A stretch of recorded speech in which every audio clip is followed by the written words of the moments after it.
Trauma is defined as a deeply distressing or disturbing experience. If this can truly alter an adult's psychological state of mind, what about that of a child's?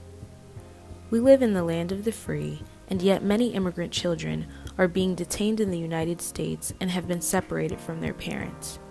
Our actions do have consequences.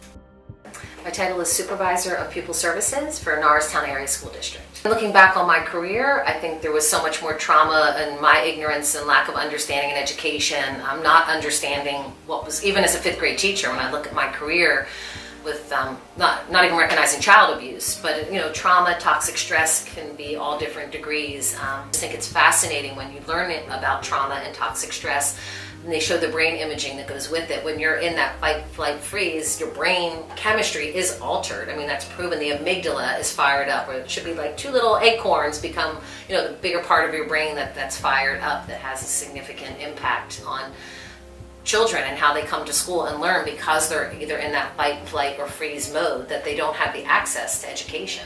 I think some people feel like, I didn't experience trauma. Trauma has to be, a rape, or which is very a significant, like, traumatic event, where it's really just kind of trauma, toxic stress. It has the impact when you're in that fight, flight, or freeze mode. I think we also miss kids that internalize, that are also experiencing trauma, toxic stress. Typically it's been girls more than boys that either self-harm or become introverted, and we don't see those triggers as often. And we certainly see the children that, frankly, about trauma and toxic stress, they can't self-regulate. Again, unfortunately, it's certainly the outward behaviors, the defiance, the aggression, the physical aggression, and they become so external that they're not able to, that they're in that fight mode. I think our undocumented students, with the political climate, not to be all political, we're referencing the student that came from Honduras, who, a lot of anger, but it goes back to the fight, flight, freeze. Or this kid, it was a drug infraction.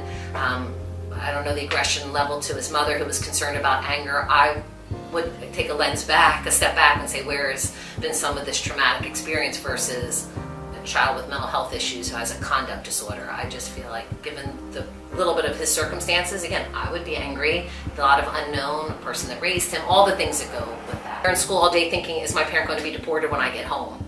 That can present differently across the board, but that is something that's definitely impacting when you talk about some of the undocumented, or the immigration, which is some of your research. The number one intervention that's been proven is the relationship, a human relationship, safety, and building those connections. So staying with the child, the student, when they're really, frankly, unlikable, or being so difficult or so aggressive, and part of the traumatic experience is pushing people away, not having those healthy social relationships. So I think that's my message to my colleagues in doing professional development. That's primary, is building that relationship, in combination helping children to self-regulate when they're in kind of that zone, that fight or flight, how they have to learn to self-soothe. And working with other agencies, United Way, we've had training with what are some interventions, like even like pinching your finger just to do some grounding, having a glass of water, something that makes your brain kind of shift out of that zone, and then having that relationship to help, process some of it.